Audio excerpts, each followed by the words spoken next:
നമ്മളുടെ പേര് പോലും നമുക്ക് സ്വന്തമല്ല. നമ്മൾക്ക് ആരോ ഇട്ടൊരു പേരിൽ നമ്മൾ അറിയപ്പെടുന്നു, അഹങ്കരിക്കുന്നു. അതുകൊണ്ടാണ് മരിച്ചു കഴിഞ്ഞാൽ ബോഡിയാകുന്നത്. അതാണ് പിതൃക്കൾ എന്ന് പറയുന്നത്. പിതൃക്കൾ ഒരിക്കലും മാഞ്ഞു പോകുന്നില്ല. പ്രേതമേ മാഞ്ഞു പോകുന്നു. പ്രേതം മരിച്ചു കഴിഞ്ഞാൽ എല്ലാവരും പ്രേതമാണ്. ഭൂമി നിന്ന് നമ്മുടെ അല്ല, സർപ്പങ്ങളുടെയും നാഗങ്ങളുടെയോ. അവരുടെ ഭൂമിയിൽ നമ്മളാണ് വസിക്കപ്പെടാൻ ചെല്ലുന്നത്. അവരുടെ അനുവാദം മേടിക്കും. ഭൂമി ദേവി എന്നും ശുദ്ധവതി തന്നെയാണ്. ആ നാഡിയിലൂടെയും ആ ജ്യോതിഷത്തിലൂടെയും 12 രാശികളോടെ സഞ്ചരിക്കുന്ന ഗ്രഹങ്ങളെയും നമ്മളെ സ്വാധീനിക്കുന്നുണ്ട്. നമ്മുടെ ഉച്ചസ്ഥായിയായിരിക്കുന്ന ഓരോ ജന്മസമയത്തും ഗ്രഹങ്ങൾ പോകുന്നതനുസരിച്ച് നമ്മുടെ ഓരോ ഭാവങ്ങളും കടന്നു പോകും.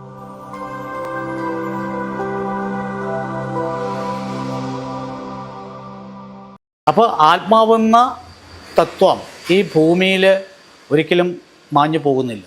മോക്ഷം കിട്ടുന്ന ആത്മാക്കൾ ഒഴിച്ച് ബാക്കിയെല്ലാം ഭൂമിയിൽ തന്നെ തങ്ങുന്നുണ്ടെന്നുള്ളതാണ്. ആത്മാക്കൾ എന്തൊക്കെയോ പറയാൻ ബാക്കി വെക്കുന്നുണ്ട്. അത് കേൾക്കും.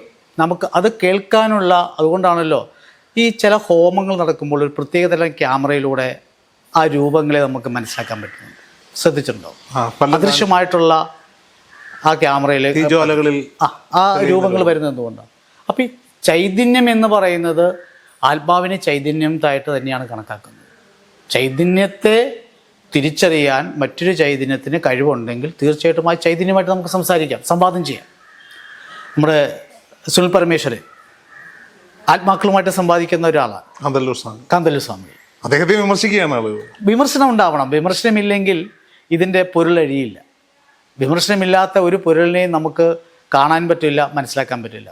ഇപ്പം ഞാൻ കുറച്ചും പറഞ്ഞു, ഒരു ആത്മാവിനെക്കുറിച്ചുള്ള അന്വേഷണത്തിൽ നമ്മൾ ആത്മാവിനെ കാണാൻ പറ്റില്ല. നമുക്ക് നമ്മളെ കാണാൻ പറ്റില്ല എന്നുള്ളതാണ് സത്യം. കാണാൻ പറ്റുമോ? ഇല്ല.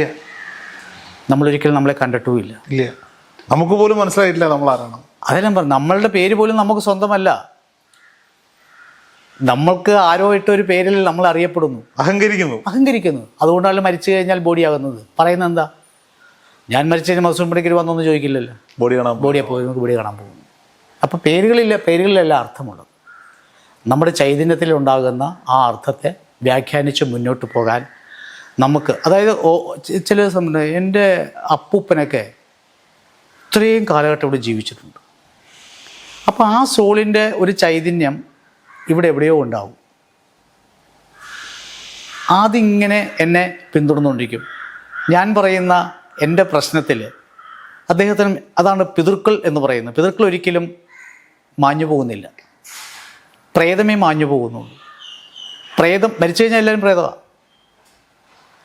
ആ പ്രേതങ്ങളെ നമ്മൾ പിതൃലോകത്തേക്ക് എത്തിക്കുന്ന ചടങ്ങാണ് കർമ്മം എന്ന വിഷയം. ബലി.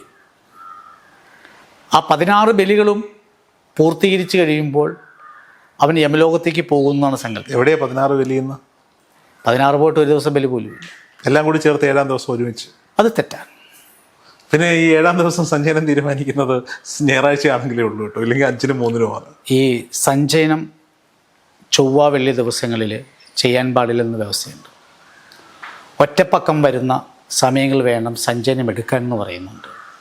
മുറിനാളുകൾ എടുക്കാൻ പാടില്ല എന്നും പറയുന്നുണ്ട്. എന്തുകൊണ്ടാണ്? നക്ഷത്രവിരുദ്ധമായ 2 രാശികളിലൂടെ സഞ്ചരിക്കുന്ന സമയം എടുത്തു കഴിഞ്ഞാൽ ആ സഞ്ചയനകർമ്മം ശുദ്ധിയാവില്ല. കാരണം നമ്മൾ ചെയ്തുകൊണ്ടിരിക്കുന്ന സമയത്തായിരിക്കും ചിലപ്പോൾ നക്ഷത്ര രീതികൾ മാറിപ്പോകുന്നു. അപ്പോൾ ഏത് നക്ഷത്രത്തിലാണ് നമ്മൾ ചെയ്യുന്നത്? അതുപോലെ പലരും നക്ഷത്രങ്ങളെക്കുറിച്ച് ചോദിച്ചു വരുവാണെങ്കിൽ നക്ഷത്രങ്ങൾ വ്യത്യസ്തമായിരിക്കും. ചിലപ്പോൾ നമ്മൾ പ്രസവിച്ച സമയം പഴയകാലത്ത് വയറ്റാട്ടി പറയുന്നത്. പിന്നീടുള്ള കാലം എന്താ? പണ്ടൊക്കെ പ്രസവമായിരുന്നു, ഇന്ന് സിസേറിയനാണ്. ഡോക്ടർ ആ കുട്ടിയെ രക്ഷിക്കാൻ പോകുമോ അതോ സമയം നോക്കാൻ പോകുമോ? എന്തായിരിക്കും? ഇപ്പോൾ ഡോക്ടർ ആ കുട്ടിയെ രക്ഷിച്ച് ക്ലിയർ ചെയ്തിട്ട് സമയമാകുമ്പോൾ ആ പറയുന്ന സമയമാണ് ഒരു കുട്ടിയുടെ ജന്മത്തെക്കുറിച്ച് പറയുന്നത്. അത് വെച്ച് ഇന്ന് ജാതകം എഴുതിയാൽ തെറ്റും. പണ്ട് ഗർഭാവസ്ഥയിൽ കിടക്കുന്ന ഇന്ന സമയത്ത് അത് പുറത്തു വരുമെന്ന് പറയുന്ന ജ്യോത്സ്യന്മാർ പണ്ടുണ്ടായിരുന്നു. അതിനായിരുന്നു അന്ന് ശാന്തി മുഹൂർത്തം കുറിച്ച് കൊടുക്കുന്നത്.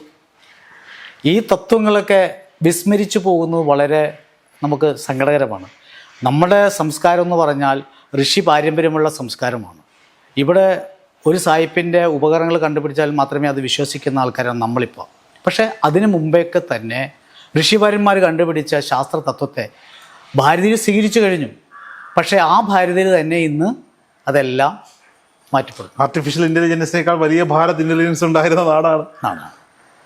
മന്ത്രങ്ങൾക്ക് ധ്വനി ഉണ്ടായിരുന്നതാണ്, മന്ത്രങ്ങൾക്ക് ശക്തി ഉണ്ടായിരുന്നതാണ്. നമ്മൾ ഓംകാരം എന്ന് ചൊല്ലുമ്പോൾ ആ ഓംകാരത്തിൻ്റെ പ്രണശബ്ദം നമ്മളെ സ്വാധീനിക്കുന്ന എത്രത്തോളം ഉണ്ടെന്നറിയാമോ? ഒരു ദിവസം രാവിലെ എഴുന്നേറ്റ് നമ്മളൊന്ന് ഓംകാര ശബ്ദം ഒന്ന് ചൊല്ലി നോക്കിക്കേ, ശംഖ് ഒന്ന് ഊതി നോക്കിയേ, ശ്വാസകോശ സംബന്ധമായ അസുഖങ്ങൾ നമ്മളിൽ ഉണ്ടാവില്ല. ഈ ഓം എന്ന് പറയുന്ന ആ എടുക്കുന്ന ശ്വാസം പുറത്തുവിടുന്നത് ഓംകാരമായിരിക്കണം. വെറുതെ ഓംകാരം പറഞ്ഞിട്ട് ചെല്ലിട്ട് കാര്യമില്ല. നമ്മൾ ഇതെടുത്തു, അത് പിടിച്ചു നിർത്തി ഓം എന്ന് പറഞ്ഞു തീരുന്നവരെയും ചെയ്തുകൊണ്ടിരുന്നാൽ ഒരു ശ്വസനക്രിയയ്ക്കും ഒരു പ്രശ്നം ഉണ്ടാവില്ല, ശ്വാസകോശം സംബന്ധം ചുരുങ്ങി എന്നുള്ള പ്രശ്നം ഉണ്ടാവില്ല. ഇന്ന് മെഡിസിൻ കഴിച്ച് നമ്മൾ കൃത്രിമമായിട്ട് അയാളെ ജീവിപ്പിക്കുന്ന ഒരവസ്ഥ. പണ്ട് ഒരു മനുഷ്യൻ അധ്വാനിക്കുന്ന മനുഷ്യരുണ്ടായിരുന്നു, ഇല്ലേ? അധ്വാനിച്ച് വെയിൽ തെളിഞ്ഞ് ആ സൂര്യൻ കിഴക്കുതിച്ച് പടിഞ്ഞാറ് അസ്തമിക്കുന്നവരെ അധ്വാനിക്കുന്നവനാണ്. അതിനുശേഷം അവൻ ചെയ്യുന്നൊരു കാര്യമുണ്ട്. എന്താണ്? സന്ധ്യാവന്ദനം ചെയ്യും. ഇതൊക്കെ നമ്മുടെ ജ്യോതിഷപരമായിട്ടും ആത്മീയ വിഷയം തമ്മിൽ വളരെ ബന്ധമുള്ളതാണ്. എന്തുകൊണ്ടാണ് സന്ധ്യാനാമം ജപിക്കുന്നതെന്ന് പറയാൻ കാര്യം? സന്ധ്യയിൽ നിലത്തിരുന്ന് നമ്മൾ ജപിക്കുന്നു. നമ്മുടെ കുണ്ടലിലൂടെ കിടക്കുന്ന ആ ശക്തി നമുക്ക് തരുന്ന ഊർജം. ഇന്ന് നിലത്തിരുന്ന് ഭക്ഷണം കഴിക്കാൻ പറ്റില്ല, നിലത്തിരുന്ന് ആർക്കും ഒരു ചടങ്ങ് ചർച്ച ചെയ്യാൻ പറ്റില്ല. എന്തുകൊണ്ടാണ്? മൊത്തം പ്രശ്നം രോഗമാണ്, ഇരിക്കാൻ പറ്റില്ല, മുട്ടുമടങ്ങില്ല. പണ്ട് പറഞ്ഞല്ലോ, സായിപ്പിൻ്റെ 4 കാലുള്ള പീഠം എപ്പോൾ വന്നോ അന്ന് തുടങ്ങി മനുഷ്യൻ്റെ അവസ്ഥ. യൂറോപ്യൻ ക്ലോസറ്റ് വന്നപ്പോൾ മനുഷ്യൻ ഇരിക്കാൻ പറ്റാത്ത അവസ്ഥയായി. നിലത്തിരുന്ന് പഠിക്കണം. പണ്ട് കേട്ടില്ലേ, മുത്തശ്ശിമാരും നിലത്തിരുന്ന് പഠിക്കടാന്ന് പറയും. രണ്ടർത്ഥമുണ്ട് അതിനകത്ത്. നിലത്തിരുന്ന് കഴിഞ്ഞാൽ പല ഗുണങ്ങളുണ്ട്.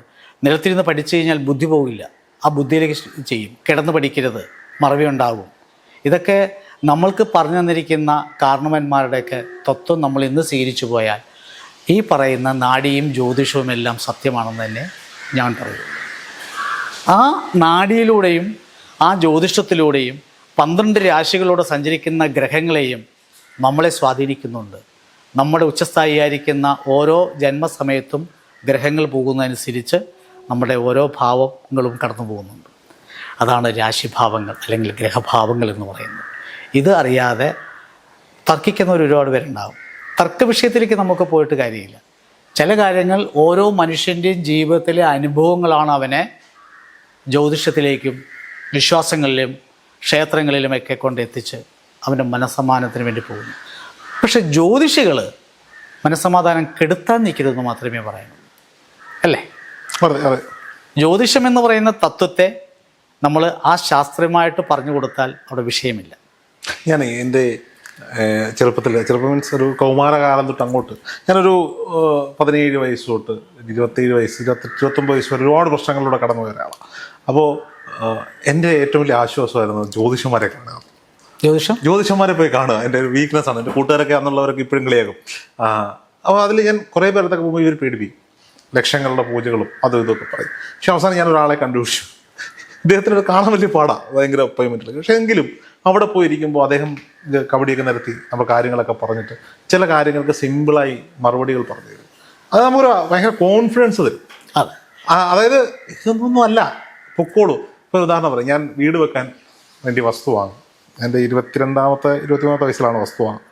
ഈ വസ്തു വാങ്ങിയിട്ട് ഞാൻ എൻ്റെ ഒരു കസിൻ്റെ വീട്ടിൽ വാസ്തു നോക്കാൻ വേണ്ടി ഒരു വാസ്തുശാസ്ത്രക്കാരൻ ഒരു പയ്യനാണ്, അവനവൻ്റെ അച്ഛനോട് വന്ന് നോക്കിയപ്പോൾ ഞാൻ വിചാരിച്ചു നമ്മൾ വസ്തു വാങ്ങിയിട്ടേക്കല്ലേ, എന്തായാലും ഒരു പ്ലാൻ വരപ്പിക്കാം, ഇയാളെ കൊണ്ടുവന്ന് കാണിച്ചേക്കാം.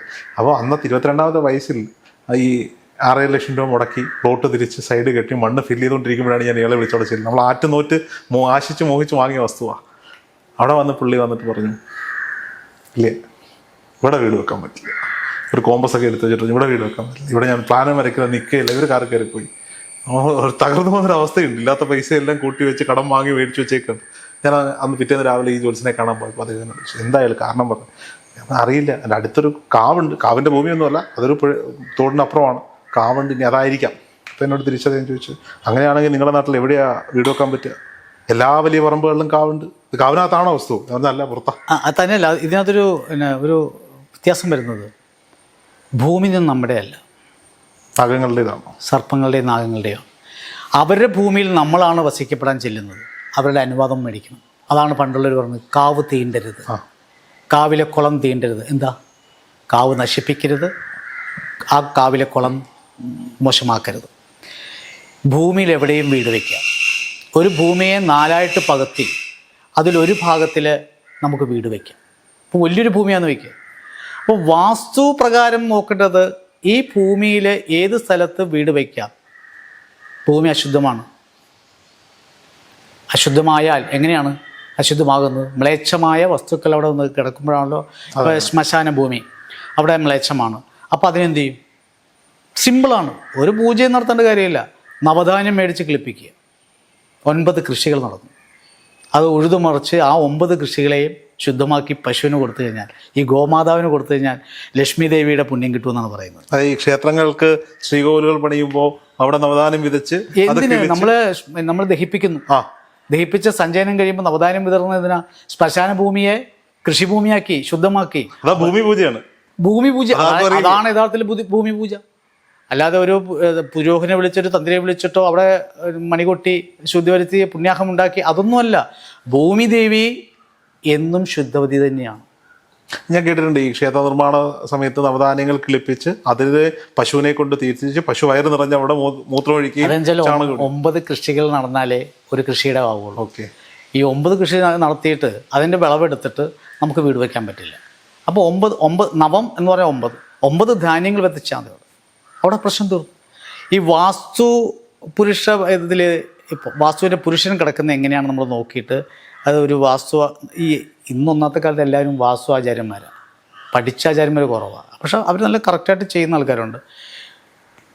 ഈ ഒരു വീട് വെച്ച് കഴിഞ്ഞാൽ വീട്ടിൽ ബാത്റൂം വയ്ക്കുന്നത് സ്ഥാനമുണ്ടോ ഇല്ലയോ? ഞാൻ പറയുന്നു ആ വീട് വയ്ക്കുന്നതിൽ ബാത്റൂമുക്ക് സ്ഥാനമില്ല. വാസ്തുവിൽ സ്ഥാനമില്ല. വാസ്തുവിലെ സ്ഥാനം എന്താ ഉണ്ടായിരുന്നത്? ഈ ബാത്റൂമിൻ്റെ സ്ഥാനം എവിടെയാണ്? വെളിയിൽ പോകുന്നു, വെളിക്കിറങ്ങാൻ പോകുന്നു എന്നാണ് പറയുന്നത്. ആണല്ലോ. ഇന്നും വെളിക്കിറങ്ങാൻ പോകുന്നില്ല ആരും. എന്താ ചെയ്യുന്നത്? അകത്തിറങ്ങാനാണ് പോകുന്നത്. അപ്പോൾ വെളിയിൽ നിന്ന് മേടിച്ചുകൊണ്ട് വരുന്ന അടുക്കള വെളിയിൽ. അപ്പം തന്നെയല്ല, അടുക്കളയിലും അടുക്കള വെളിയിൽ എന്ന് വെച്ചാൽ ബേക്കറി, ഹോട്ടൽ ഇതെല്ലാം ഭക്ഷണം കഴിച്ചിട്ട് നേരെ അടുക്കുക. അവിടെ നെഗറ്റീവ് ഉണ്ടാവും ഇല്ലേ? പണ്ട് പറയുന്നത് എന്താ? വെളിക്ക് പോകുന്നു എന്നാണ് പറയുന്നത്. അപ്പോൾ ദൂരെ പോകണം. പണ്ട് അങ്ങനെ വെച്ചിരുന്നത്. പണ്ട് ഏക്കർ കണക്കിന് വീടിൽ ഒരു വീടോ 2 വീടൊക്കെ ഉള്ളൂ. കൂട്ടുകുടുംബ വ്യവസ്ഥിതിയാണ്. അപ്പോൾ അന്ന് ആചാരങ്ങളും ഭക്തിയും എല്ലാം വളരെ വ്യക്തമായിട്ട് ആ കാർന്നവർ കൊണ്ടുപോകായിരുന്നു. ഇന്ന് അണുകുടുംബങ്ങളായി മാറി, പ്രശ്നങ്ങളായി, ജീവിതത്തിൻ്റെ സാഹചര്യങ്ങൾ മാറി, വളരെ പ്രശ്നങ്ങളില്ലേ ഇപ്പോൾ. ഇതെല്ലാം വരുന്നതിൻ്റെ പ്രധാന കാരണം ഒരു കൂട്ടുകുടുംബ വ്യവസ്ഥയിൽ ഒരു നിയമകോടതി അവിടെ തന്നെയുണ്ട്. ഒരു വ്യക്തി അവിടെ വിവാഹം കഴിക്കാത്ത ഒരാളുണ്ടാവും, കാരണവ സ്ഥാനത്തിരിക്കും. ആ കാരണവരുടെ മുമ്പിലാണ് എല്ലാം നടന്നുകൊണ്ടിരുന്നത്. ഒരാളും പുറത്തു പോകത്തില്ല. ഇന്നതല്ല, ഇന്നെല്ലാം തൻകാര്യമാണ്. അപ്പോൾ ജീവിതത്തിൻ്റെ അടിസ്ഥാന രീതികൾ തന്നെ മാറിപ്പോയി. ഇവിടെയാണ് നമ്മൾ പറയുന്നത് ജ്യോതിഷത്തിൽ അടിസ്ഥാനമായിട്ട് കണക്കുണ്ട്, കാര്യങ്ങളുണ്ട്, ശാസ്ത്രമുണ്ട്. ആത്മാവും അതുപോലെ തന്നെ അടിസ്ഥാനമാണ്. അത് ഉള്ളതാണ്. അത് നഷ്ടപ്പെട്ടു പോയിട്ടില്ല. നഷ്ടപ്പെട്ടു പോയത് എന്താ? നമ്മുടെ ശരീരം മാത്രം. അപ്പോൾ ആത്മാവും എല്ലാ തലത്തിലുള്ള ആ ചൈതന്യം ഈ പ്രപഞ്ചത്തിൽ നിറഞ്ഞു നിൽക്കുന്നതുകൊണ്ടാണ് നമ്മൾ പറയുന്നത് എന്തോ ഒരു നിഴൽ എന്നെ കവർ ചെയ്തു പോയി, ഞാൻ കണ്ടതാണ് എന്ന് അയാൾക്ക് തോന്നുന്നത് അയാളുടെ മനസ്സിനെ ആ സ്വാധീനിക്കുന്നതുകൊണ്ടാണ്. ആ ആത്മാവ് അറിയിക്കുന്ന ഒരവസ്ഥയാണ്. നമ്മുടെ പ്രഭാകര സിദ്ധിയോധയെക്കുറിച്ച് കേട്ടിട്ടുണ്ടോ? അദ്ദേഹം ജീവിച്ചിരിക്കുന്നു എന്ന് പറയുന്ന ആൾക്കാർ ഇപ്പോഴും ഉണ്ട്. അദ്ദേഹം മരിച്ചിട്ട് 10-750 വർഷം കഴിഞ്ഞു. ഇപ്പോഴും അദ്ദേഹത്തിൻ്റെ ചൈതന്യം ഇങ്ങനെ അടിച്ചുകൊണ്ടിരിക്കുന്നു. അപ്പോൾ ഒരു രൂപത്തിൽ നിന്ന് മറ്റൊരു രൂപം വരില്ല, അത് വേറെ രൂപമായിരിക്കും. അദ്ദേഹത്തിന് ജന്മമുണ്ടോ? ഇല്ല. എന്നാൽ ജനിച്ചുകൊണ്ടേ ഇരിക്കുമെന്ന് പറയുകയും ചെയ്യുന്നു. ഇത് മായയല്ലേ? അപ്പോൾ മനുഷ്യൻ്റെ മായകളാണല്ലോ എല്ലാം. അങ്ങനെയാണെങ്കിൽ ജ്യോതിഷവും മായയാണെന്ന് നിങ്ങൾക്ക് പറയാൻ പറ്റുമല്ലോ. ഋഷിവര്യന്മാർ കണ്ടുപിടിച്ചിരിക്കുന്ന ഓരോ ഗ്രഹങ്ങളുടെയും തത്വങ്ങളെയും കണക്കുകളെയും കൂട്ടിയിട്ടാണ് ഓരോ ജന്മത്തിൻ്റെയും കഥകൾ എഴുതിയിരിക്കുന്നത്. ഇത് ഋഷിവര്യന്മാർ തങ്ങളുടെ പൂർവ്വകാലങ്ങളെക്കുറിച്ച് പോലും ആ ആത്മാവിനോട് വിസ്തരിച്ച് പറഞ്ഞു കൊടുക്കുന്ന ഒരു ഗ്രന്ഥമാണ് നാഡീഗ്രന്ഥം. നാഡി എന്ന് പറഞ്ഞാൽ നമ്മൾ കൈപിടിച്ച് നോക്കിയോ ഓല തുറന്നു നോക്കുന്നതിനെ അല്ല പറയുന്നത്. ആത്മാവുമായിട്ടുള്ള സംവാദത്തിനെയാണ് നാഡി എന്ന് പറയുന്നത്. അവിടെ ആത്മാക്കൾ തമ്മിൽ കണക്റ്റ് ആവുക. ഗുരുവിൻ്റെയും വന്നിരിക്കുന്ന ഗ്രന്ഥം എന്ന് പറഞ്ഞൊരു ടൂളാണ്. അതൊരു ഉപകരണമാണ്. ഇത് തുറന്നെങ്കിൽ മാത്രമേ ഞാനും താങ്കളും തമ്മിലൊരു ബന്ധം വരികയുള്ളൂ. വസിഷ്ഠ മുനിയുടെ സ്ഥാനത്തേക്ക് ഗുരുവും നാരദന്റെ സ്ഥാനത്തേക്ക് വരുന്ന ആളും. ഈ സങ്കല്പത്തിലാണ് നാഡീഗ്രന്ഥം എടുത്ത് തുറന്നു വായിക്കുന്നത്. ഇതറിയാതെ നാഡി അല്ലെങ്കിൽ ജ്യോതിഷം പൊളിയാണ്. പൊളി എന്ന് പറയുന്ന ഈ ഒരു നിരീശ്വരവാദി, അയാൾ ആദ്യം പറയുന്നത് എന്താ? ദൈവമില്ല. അപ്പം നീയുണ്ടോ? നിരീശ്വരവാദം എന്ന് പറയുന്നതേ ഒരു വലിയ വിശ്വാസമാണ്. ഈശ്വരന് ഉള്ളതിനെ ഇല്ലാതാക്കുക എന്നാണല്ലോ അയാൾ പറയുന്നത്. അപ്പോൾ ആ ഈശ്വരൻ എന്ന് പറയുന്ന ചൈതന്യത്തെ നിന്നെ കാണാൻ പറ്റില്ലെങ്കിൽ നീ ഒരിക്കലും ഈശ്വരനെയും കാണാൻ പറ്റില്ല. നീ അന്വേഷിക്കുകയാണ്, നീ അന്വേഷകനാണ് ശരിക്കും. അയാളാണ് യഥാർത്ഥ വിശ്വാസി. നിരീശ്വരവാദിയാണ് ഏറ്റവും വലിയ വിശ്വാസി. അപ്പോൾ അയാളുടെ അന്വേഷണങ്ങളാണ്. നമ്മൾ ഉണ്ട്, ഇവിടെ ഇരിക്കുകയാണ്, ഈശ്വരനുണ്ട്, വിട്ടു വിശ്വസിച്ചു പോയി. മറ്റയാളുടെ അന്വേഷണം പൂർത്തീകരിക്കില്ല. അയാൾ അന്വേഷിച്ചുകൊണ്ടേയിരിക്കും. അവസാനം അവൻ ഈശ്വരനെ കാണും, ഏറ്റവും വലിയ വിശ്വാസിയായി മാറും, കാഷായത്തിലെത്തും. തീർച്ചയായും 99% നിരീശ്വാസികൾ അവസാനം ഈശ്വര അങ്കണത്തിലെത്തപ്പെടും എന്നുള്ളതാണ്. അതാണ് നമ്മൾ പറഞ്ഞു വന്ന വിഷയം. അതാണ് കാരണം ആത്മാവ് എന്ന തത്വം ഉണ്ട്, അത് മായയല്ല. കാണാൻ പറ്റാത്ത ഒന്നിനെയാണ് നമ്മൾ ചൈതന്യം എന്ന് പറയുന്നത്. കാണുന്ന ഒന്നിനെയാണ് നമ്മൾ ബിംബം എന്ന് പറയുന്നത്. ഇപ്പോൾ ചൈതന്യം ബിംബത്തിലേക്ക് പ്രവേശിക്കുമ്പോൾ അത് ഈശ്വരാംശമായി. ഇതാണ് ആത്മാവും നാഡി ജ്യോതിഷം എല്ലാം കണക്റ്റഡായിട്ട് വരുന്നത്.